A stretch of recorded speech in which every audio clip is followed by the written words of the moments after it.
This is Coach Kaz Kazadi. I'm going to have him come forward as I introduce him. He is the Assistant AD and Athletic Performance Coach at Baylor University. He actually works with my son. My son's a football player. I'm just going to throw that out there. I'm not going to talk about it anymore, but and he's the strength and conditioning coach. And yeah, my son was in good shape when he got to Baylor, but oh my, he's in amazing shape now. He's huge. I don't know what you did to him. But Coach Kaz was hired by Coach Briles, the head coach of the football team, in 2008 when he came to Baylor. He was a standout football player, linebacker at Tulsa University. And then he was drafted in the NFL and played with the St. Louis Rams. So please give him a warm welcome, Coach Kaz Kazadi.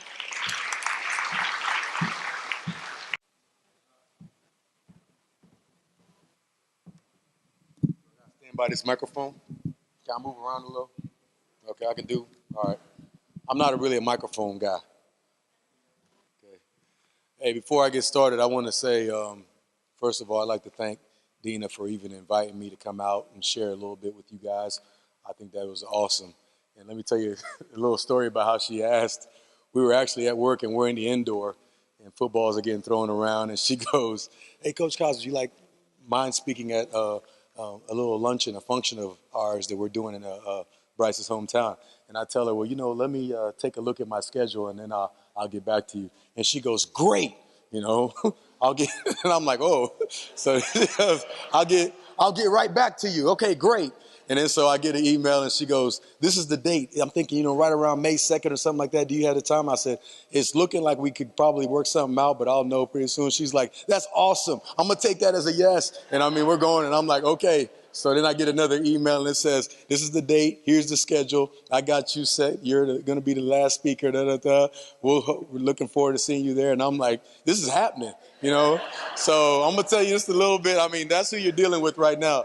The lady does not take maybe, no, let me think about it. It was, we're doing this. I'm going to ask you, and if you say maybe is a yes, so it was great. Just want to say, she's done a great job putting everything together, and I'm texting her last night, and I could tell that she was organizing something in the text. You could tell there's a little bit of stress. So, I mean, before we get started, if we could just all give her a round of applause.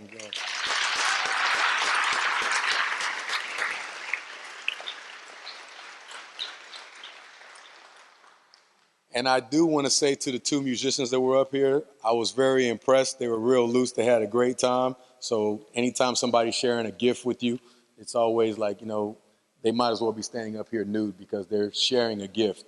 They're standing here and you might not like it, but they're up here and they're giving you who they are. So that's pretty important. I love that. So great job to those two guys. And then to Mrs. Dina, second Dina, I'm like listening to her story, and I want to say thank you for sharing that.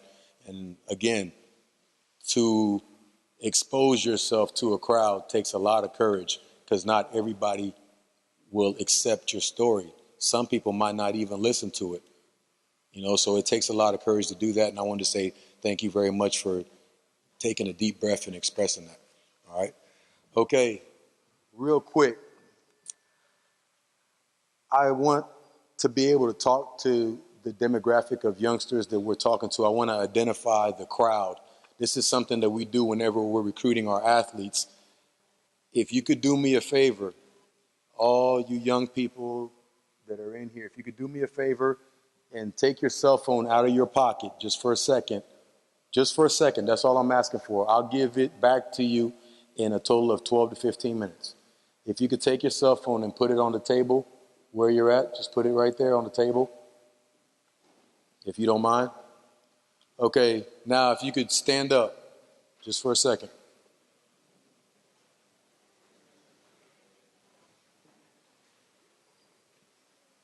Okay, now take a deep breath. This is not in the program.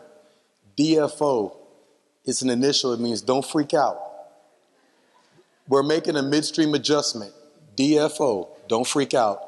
If I could have you guys take a step forward and let's do this thing right here. If you guys could walk forward so we can identify we're having a conversation. Yeah, thank you. Thanks, man. If you could walk forward, it would really help me out.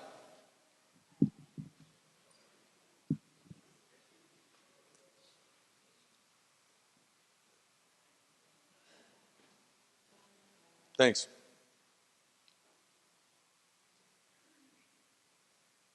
Okay, hey guys, this always helps me out was whenever you're talking to a crowd, sometimes you could be throwing out empty words, and the words that you want to sink to the people that you're talking to might not get there because you didn't identify who you're talking to. You understand what I'm saying? So this helps me because this is our conversation right here.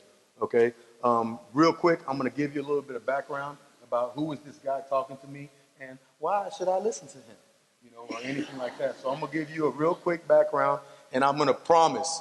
While we're doing this, do not let me waste your time. Let's make that deal.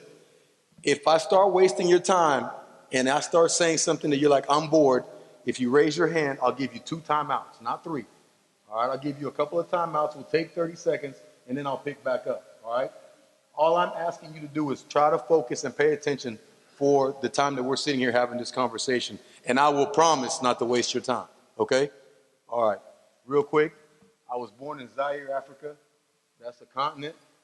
All right. I was born in Kinshasa, 73, and then my father left us there in Zaire during a Revolutionary War. All the journalists were going to get killed if they didn't say what was supposed to be said. So he came to the United States and left us there for a year, and he's trying to find a home. So we ended up in New York for a little bit. So my dad had us in New York in like a underground apartment in New York while he's trying to find a job and all that stuff. So he goes from being a journalist to living in New York, either flipping hot dogs or cleaning toilets and all that stuff. And no one knows English, so we're just trusting people. If you give someone $20, American dollars, you're hoping they give you back the change. We don't know. All right, if you got change, you got change. If you didn't, you don't know if you didn't. So we moved from New York to the Midwest. My father ends up in Texas. He's looking for a place. We moved from Texas to another smaller town that I absolutely hated. I hated this little small town. First of all, I think I might have been the only black kid in the town. I mean, I'm sticking out like a big thumb. I have an accent, I got big, gorgeous lips, and I can't speak English. You understand? I'm like, this isn't gonna be fun. Why would you move me? Why would you move me here? I was upset. And he kept telling me, I'm trying to give you a life. That's what he kept saying, I'm trying to give you a life. So I'm trying to listen to him, but it was really hard, all right? So he goes to work, leaves us there or whatever. I get a phone call about hey, you're a decent athlete. We want to pay for your scholarship to play football, and we're going to pay for your education. I end up at the University of Tulsa. Okay, hey, great, that's great. So I use all my anger to my advantage. I was upset. I was not a very nice person. I mean, I'm telling you right now. I used all my anger to my advantage, and then all of a sudden, the St. Louis Rams call. And they're saying about all these things about me on the phone while the TV camera is right there and this thing called the draft is going on the TV. So they're saying, hey, you play so violently. And I'm like, yeah, I do. I do that because I don't like anyone. And then so they're like, well, we want to draft you and let you not like a lot of people on Sunday. So I'm like, okay, well, I guess that works. So I end up getting drafted to play football, and I'm not trying to get drafted. I didn't know that. Okay, so I get drafted, I play for a couple of years, and then I get hurt. And then while you're hurt, you're like, woe is me. I'm the only one hurt. That's what I'm doing. Okay, I get hurt. The Rams win the Super Bowl. My friends are calling like, man, they won the Super Bowl without you. How does that make you feel? I'm like, man, it flat out upsets me. But at the same time, it's not about me. So I had to get through that. Well, I get hurt 2 or 3 more times during my professional career, end up playing 5 pro years. Now, I'm just giving you a background to tell you this. All that doesn't matter. What matters is I started off way across in another continent in a little shack, and we moved to New York, and then you find your way to the NFL. The percentage of that is about as much as someone picking out the hair that they want on your head. Do you understand what I'm saying? That doesn't happen. Okay. Now, trying to make this long story short, I end up meeting Coach Browse when I'm in San Francisco. And he says, hey, I got a job for you. You want to come down and take this job? I said, let's do it now. He says, we want to interview. I'm like, no need to. I'm coming to work. Where's Baylor? He says, it's in Texas. I'll meet you there. That's it. That's all I needed. Again, the hair on your head. So he picks me out of all these people. I'm in Texas now. Out of all these positions, there's only 12 of these positions, and I'm one of these positions. I'm like, okay, this is great. Now, I just giving you that so you have a little bit of a background. All right. Now, let me move on and say this.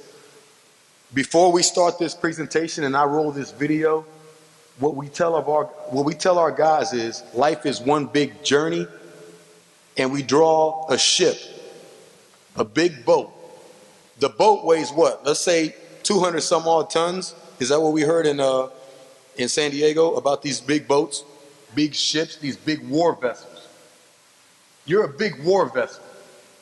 You weigh 200 some odd tons, and your journey starts way over on that side of the room. It starts way over there. Your job is to get that big boat to that wall, way over there. Now, life is all that water, all these problems, because that's what life is. Life is a couple of problems, situations, big problem, small problem, big problem, a little problem, something to handle, something you can't handle. That's what you're floating across. Your trick as that vessel that starts way over there is to not let life in your boat or in your ship. Because if you let it in your boat while you're starting from that wall to get to that wall, guess what happens? You sink. You sink. We're all traveling. We're all traveling. You're starting from over there. We all got boats. If you let life, all this water, into that boat, that gorgeous boat, that one and only boat that you got, that warship, that vessel, you sink. You got to keep scooping water out of that boat. You got to keep getting life out of that boat so you can make it there, wherever there is. And guess what? You don't have any choice. There's only one choice. You have to stay afloat. God, it'd be great if we had a choice. Listen to what I'm saying. These are not my words. Smarter people have told me this. I just accidentally understood it. I'm not taking credit for this. Smarter people told me this, so skin your arms, but I accidentally listened. Guys, you don't have a choice. If you don't keep life out of your boat, you sink. If you had a choice, we would choose to do other things. That's it. You have to be positive. You got to keep life out of your boat. That's the only thing we got. Okay, let me do this.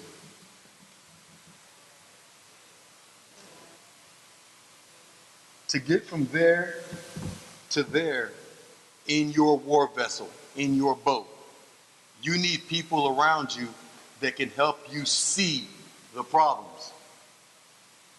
Ms. Dina, your mentors, people that are spending time with you now, the musicians, the people that got the food ready. Those are your people that are going to help you operate your vessel that's traveling. Now, this is the one thing that you're in charge of. Let's talk about the word sight. What is sight? Someone tell me. Tell me what sight is. See the things around you? Who said that? Okay, let's all do this. Take your hand and put it over your eyes. Can you see? But can you hear me? Do you know I'm there? You know I'm there, right? Okay, take the hand off. In life, if you use your eyes to maneuver that boat to over there, you might not make it. You might make it if you use your eyes, but there's going to be elements along the way, whether it's fog, whatever it is. If you're using your eyes to see and solve problems, you're going to have a problem. Let's talk about the word vision. Someone tell me the word vision. What's that mean? The way you see things? That's a great guess. What's that? No, that's a great guess. If you have bad vision, everything's blurry. Let's take that to the next level. Check this out. Eyes, sight is the function of the eyes. Your eyes, that's what you see with. Vision is the function of the heart. Your heart sees through things. Your heart sees through walls. Your heart sees through obstacles. If you use your heart to see through things, nothing in your way stops you. If you use your eyes only, then you'll always see the problem. Do you understand what I'm saying? Does this make sense? Okay. All right. So sight and vision are two different things. Vision is a function of the heart. Sight is the function of the eyes. Don't get the two mixed up when you're planning your future, when you're making decisions. Do you understand? Because there's going to be people that tell you can't do it. They're using their eyes. You'll have about a 30-second deal in your heart that'll tell you what's going on. Listen to that joke. Listen to it. It's talking loud to you. All right? Now, we got a little video, and then I'm going to go ahead and go into the little pyramid presentation and all that stuff. But I want you to watch this video real quick. All right? I'm trying not to bore you. I don't want to be a product of my environment. I want my environment to be a product of me.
Allow me to reintroduce myself. My name is...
Now, before I finish, let me just say, I did not come here to show out, did not come here to impress you, because to tell you the truth, when I leave here, I'm gone, and I don't care what you think about me, but just remember, when it hits the fan, brother, whether it's next year, 10 years, 20 years from now, you'll never be able to say that these brothers lied to you, Jack. That's just an example, and what I'm saying is, that's a sport. That's training for a sport. We're showing that just to go ahead and say, drawing the analogies together. Not everyone is an athlete. I'm not showing you that so you can think, okay, what does this got to do with what's being said?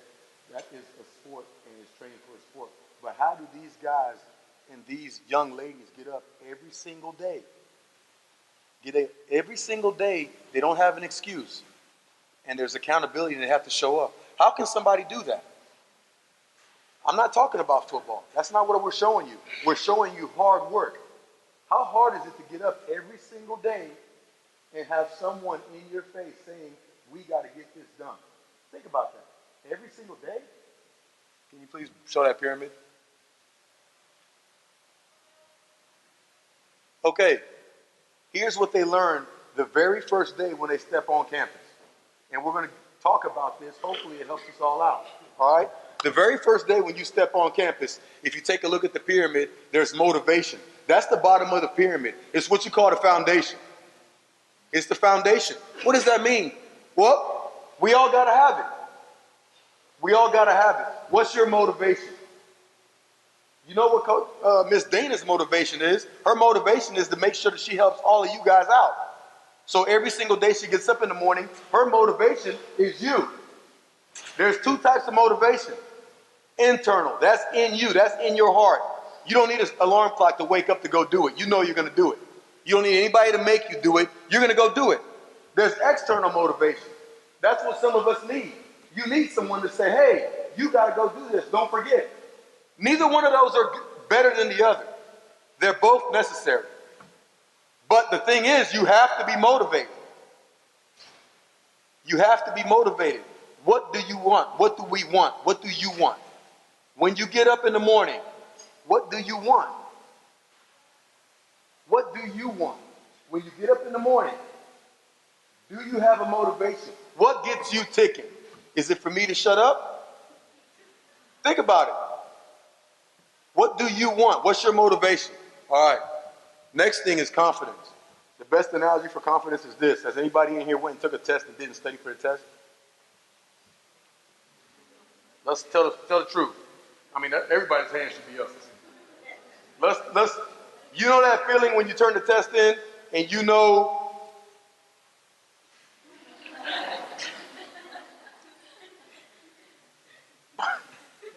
you can grade it if you want, but this isn't going to go well. That's the opposite of confidence. Confidence in the scriptures, in the Bible, it says, do not forsake your confidence, for it will be justly rewarded. It's actually a sin to be unconfident. Because then you're saying what I am is not good enough. And then you're saying what God made me is not good enough. I am not enough. That is a sin. It is a sin to be unconfident. You want to be able to look yourself in the mirror when you get up and you wash your face off and you're taking the sleep out your eyes. Look yourself in the mirror. Make sure the guy in the mirror, the lady in the mirror knows they're more than enough to handle any given situation. Okay? All right. The next level we tell our guys is intensity. Intensity is when I get excited, some guys say I seem a little, coach, you get nuts. That's intensity. You need that. You need to be able to mix intensity or passion or whatever it is that you love to do. You need to love to do something. You need to love to do something. You need to be passionate about something. Someone. You know what Ms. Dina's passion is. You need to be intense about something. If you mix that in with motivation and confidence, things start working out to your favor. After intensity is focus. This is the hardest thing for young people to do. Some of you guys have lost your focus already. Some of you guys have lost your focus already. Some of us have lost our focus already. Think about it. Anyone can text you at any time. They can send you a text that's going to disrupt your focus. While these people were up here performing, I got 10 texts already. I can either choose to look at these texts and lose my focus, or I can choose to remain focused. But it's harder for you guys now. It's harder for you guys to stay focused than it was for me to stay focused when I was little. It really is. Because you have text, you've got your cell phone, you've got your Instagram, you've got your Facebook, you've got your, what else you got out there? You got your Twitter. What else you got? Right, what else you got? Do you understand what I'm saying? People can always distract you. It's hard to stay focused. You have got to fight to stay focused. You got to fight to stay focused on whatever your heart's telling you to stay focused on. That's positive. All right? And then emotional stability. Not everything is going to go our way. Not everything is going to go our way. Sometimes somebody's going to tell you no. Sometimes somebody's going to do something that upsets you. Sometimes somebody's going to do something that upsets you. If you haul off and hit or you haul off and spit and say whatever you want to say, whatever deadly venom you've got to say at that time, that's not being emotionally stable. You've got to be able to control your temperament. Not everything's going to go your way. You can get mad, but don't lose it. Make sense? Okay, the last thing is this, pain. Why is that up there? After pain, I'm going to wrap up. Pain is this. When we're standing here talking to each other, how many of your feet start to hurt? Yeah, but think about it. If you can stay focused through that, and you can keep from losing your emotion, I got to go sit down, whatever. And you can maintain your focus on me. After you get done and you sit down, that pain goes away. But if you paid attention to what we were saying, you'll benefit. Pain is this. Anything worth having in life comes through adverse situations. Anything worth having in life comes through pain. What are you saying? Anything worth having. Let's say, take a look at gold. Take a look at gold. Where does that come from? Extreme heat.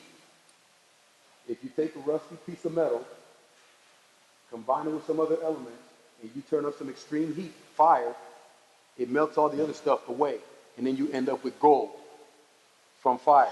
Where do diamonds come from? Who said that? Exactly.